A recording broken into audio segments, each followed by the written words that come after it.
living longer, living healthier, living better than ever before.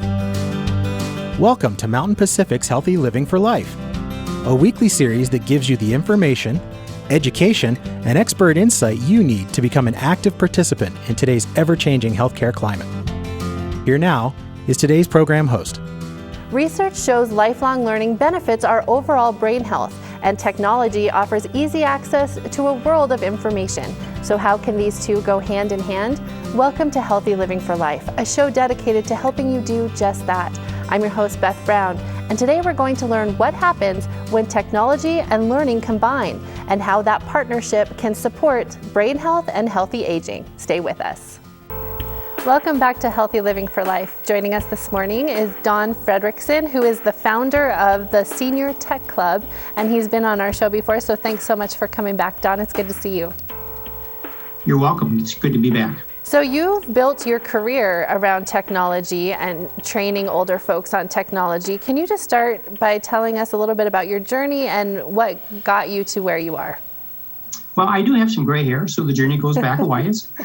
And I was a Minnesota farm boy. I raised pigs, right? I was enamored by my school band director, and so I studied music, and my first career, I was a school band director.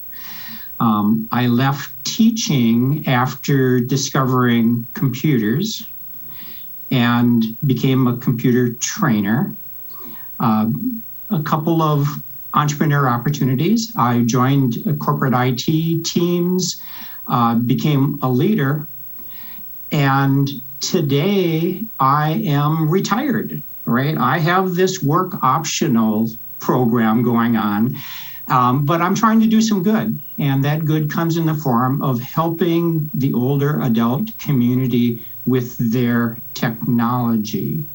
And I've been very lucky in that there is a thread that ties everything together, and that's really our topic here today, in that I love to learn and hope that I never stop learning.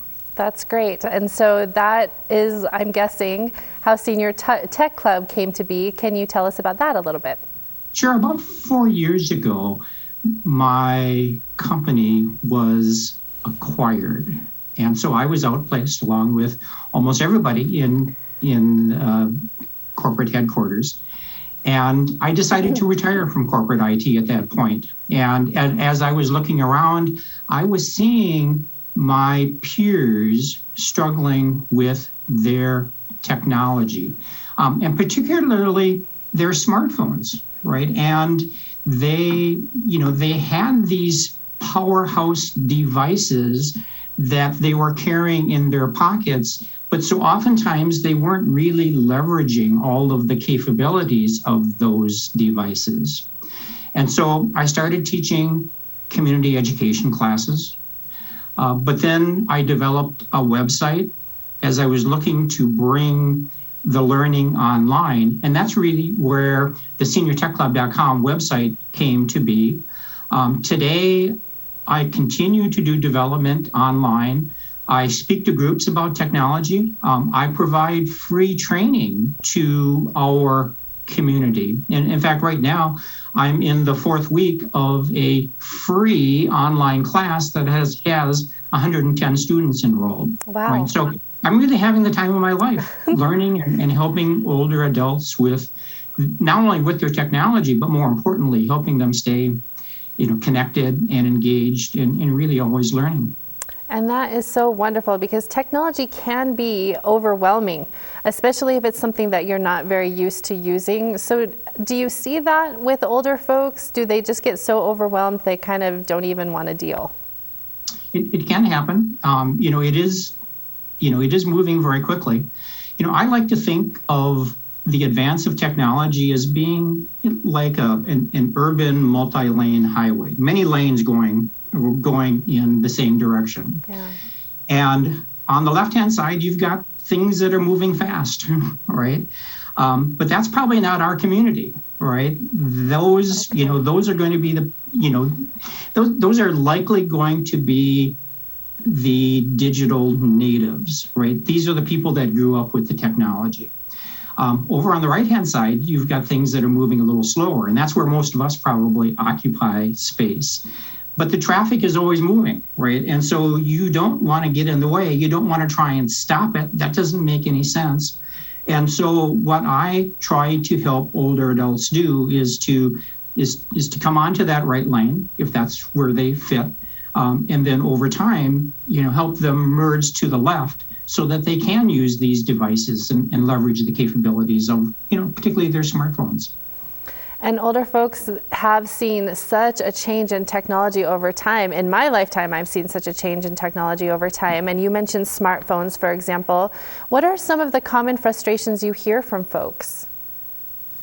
One is actually, I think, a little bit humorous, where when you acquire a brand new smartphone, you open up the box, and the question is, well, where's the manual? Right. Yeah. So most of us who grew up with this technology, we were used to having fairly significant manuals for all of the devices. And it goes back to the idea that the digital natives, right, these are probably our children and our grandchildren, really don't need those manuals. They don't even need the instruction in a lot of cases. And so one of the frustrations that comes from this community is, well, number one, where's the manual? But more importantly, how do I learn about these devices? And really the people in our community need learning programs to help, shepherd them through this technology. There's a second frustration that I see, and sometimes it's actually a fear that people have, and that is about their online privacy and their online safety. I know people that have fallen victim to the online tech support scams, right? I know people that have been called supposedly by the IRS asking for money. Yep. And there's no magic bullets here. I think the best remedy is in education and awareness, helping people recognize that the IRS is not going to call you asking for money, and that Microsoft is not going to call you telling you that you have a virus. But those are a couple of frustration areas that I've seen. Okay. All right, Don, we're actually right up against a commercial, so we need to take a quick break.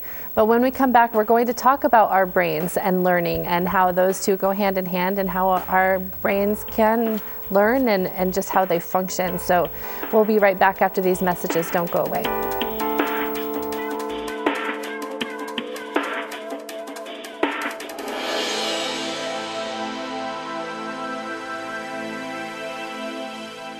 Welcome back. Still with us is Don Frederickson from the SeniorTechClub.com, and thanks again for being on today and for sticking around to talk to us now about our brains and learning. So let's talk about healthy brains in older adults, and how does learning impact our brains as we age? Lifelong learning is really important. Now, I'm not a medical professional, and I'm certainly not a neuroscientist. But there's been this myth about our brains, and that there is an inevitable decline in your brain function, and that decline was certain. And this is not true, right? You can help your brain stay fit with really mental exercise, like learning, like lifelong learning, and even things as simple as just new experiences. So mental exercises can improve your brain's functioning and promote new cell growth. It is not true that your brain is just going to die away. All of this has many advantages, but one of the benefits is that these mental exercises can actually decrease your likelihood of developing Alzheimer's and dementia. And so the experts will tell us that your brain is really like your muscles, that you have to use your brain or you lose it. And then part of what we're doing with the Senior Tech Club is that we propose that actually our technology can support your brain health. It can support the various activities that you need to do in order to keep your brain healthy. And I know keeping our brains healthy, that's important to a lot of people, but you have a new term for us, and that is a cognitive super ager. What does that mean? Well, we wish we could all be cognitive super agers, right? And so once again, the experts tell us that, we're talking about people who are in their 80s and 90s and beyond, who just break with the norm. They have brain functions that are more consistent with those that you see in 20 and 30-year-olds, right? Now, once again, I'm not a neuroscientist, but one of my favorite resources in this space is from author Dan Buettner, who wrote the book Blue Zones. It was a New York Times bestseller a few years ago. And he identified the five areas in the world where people were more likely to become cognitive superagers. And that's really where I got most of my definition about this concept. And so what can we do either as younger adults or older adults to become a superager? Sure. There's no magic potions, unfortunately, and the research is ongoing, right? But when I study this, I see some common threads, and many of these threads are quite practical. These can be easily summarized in what some people define as the 6 pillars of brain health. Right. Now, let me share that list with you. This is a list that comes from the Global Council on Brain Health, which is an AARP collaborative, but you see the same list coming from the Cleveland Clinic and even the Harvard Medical School, right? So they'll say, if you want to keep your brain healthy, number 1, be social. Number 2, engage your brain, and that's where learning and new experiences come in. Number 3, manage your stress, right? That's maybe where meditation and yoga and mindfulness come into play. Number 4, exercise. Get those steps in. Get that ongoing exercise program. Number 5, sleep well, right? The restorative sleep is critically important to your brain health. And then the number 6, eat well. Eat right, eat brain healthy foods. Maybe that's more plant-based foods than what you've seen in previously. And the thing I like about these 6 pillars is these are pillars that you can control, right? And if I can also say that these 6 pillars can also be supported by your technology. And that's one of the things that I try to help people to do. Take an item like being social. Well, your smartphone and the texting and the video calling and the email that you can do from your smartphone is not going to replace the face-to-face interaction that we're striving, but it's a good step. It's supportive of that. Even something like your ongoing exercise program, your technology has tools that will monitor and motivate and help you in that. So I happen to believe that our technology is very supportive of the 6 pillars of brain health. Okay, great. We're coming up on another break here, Don, but I think we have time for one more question. Can you tell us what happens to our brain when we learn something new? Sure. So the brain is capable of changing every time you learn something new. And it's not just learning, it's really any experience, any new experience, right? Whereas previously it was thought that no, your brain was set, right? That you did not see additional growth. Oftentimes that is referred to as plasticity in your brain. And learning and every new experience can actually change your brain in a very positive way. Okay, that's fascinating. Thank you very much. We do need to take another break, but when we come back, we're going to talk with Don about how to combine technology with learning. We'll have some tips for you. Stay with us right after this break.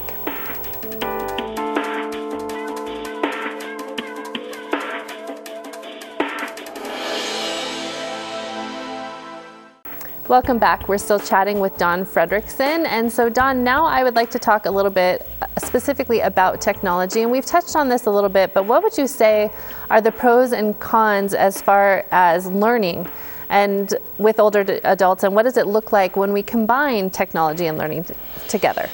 Sure. So great question.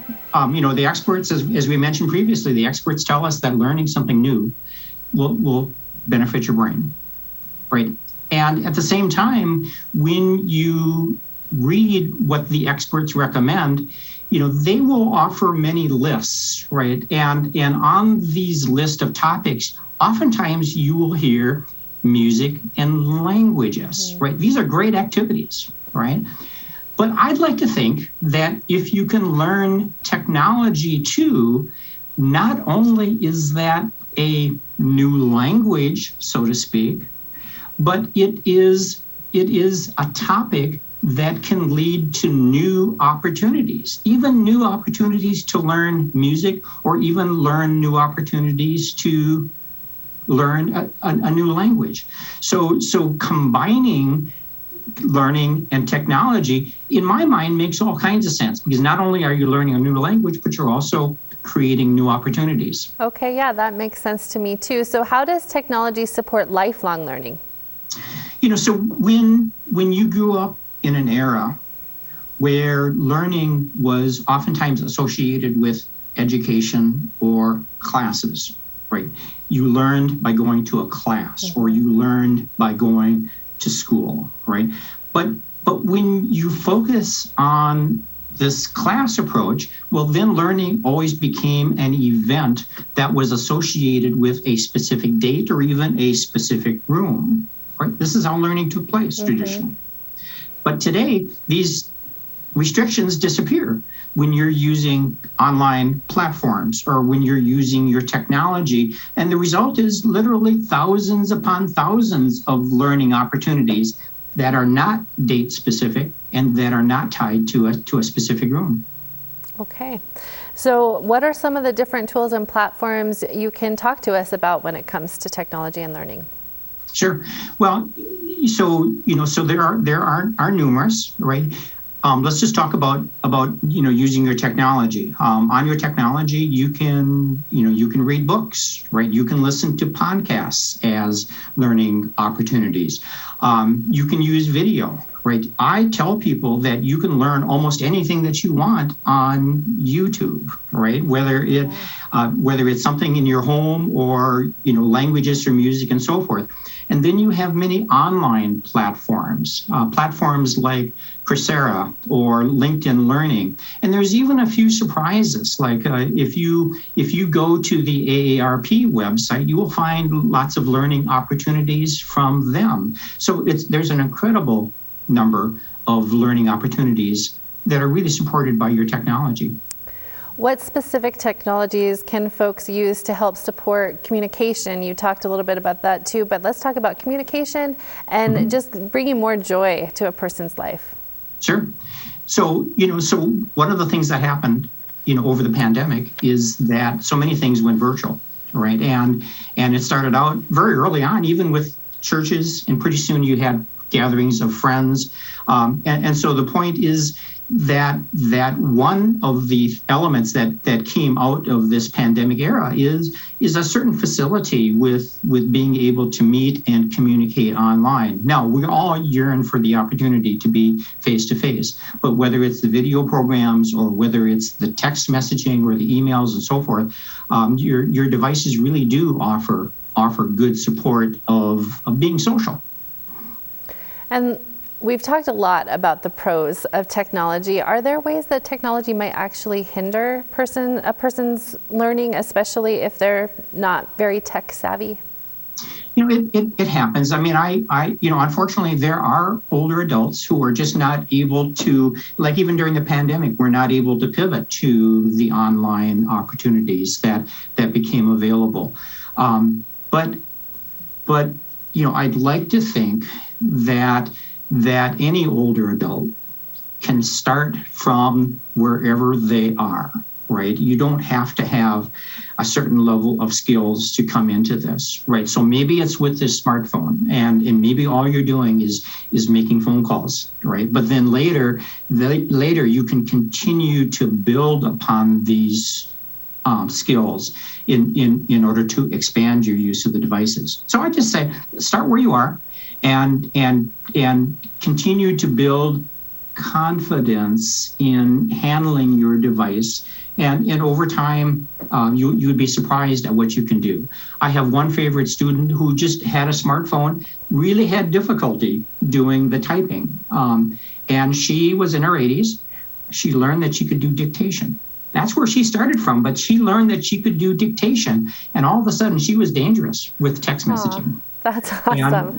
And so, yeah, it's a great story. Yeah. The lesson from that, start wherever you are, and look for opportunities to build. Okay, great. We've talked too about how younger folks grew up with technology, whereas older folks have seen the development of this. Is there a way to bridge that gap?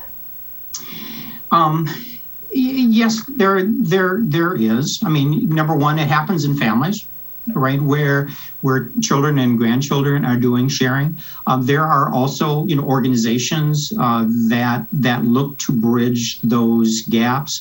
Really, there's such a wealth of knowledge in the digital natives, and that we as the older adult community really need to strive. How can we tap into that in order to learn? Now, there's going to be some give and take on the other side too, because older adults do require, kind of a different learning approach. Things perhaps need to be a little more methodical and explained a little bit differently. But there are some opportunities within that space, and I believe that bridging is a very key element of growing this and maturing this digital immigrant community. Okay, great. We're out of time, Don. That's it. But you gave us so much information and great advice. Thank you so much for your time. You're welcome. Good to be here.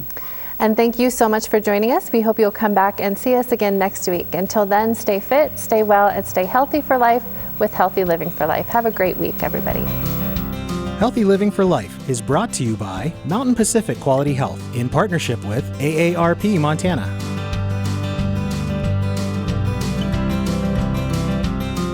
We'd love to hear from you. If you have suggestions for future programs, visit our website at mpqhf.org or call us at 406-443-4020. You can also catch us on YouTube by visiting our website and clicking on the Healthy Living for Life logo.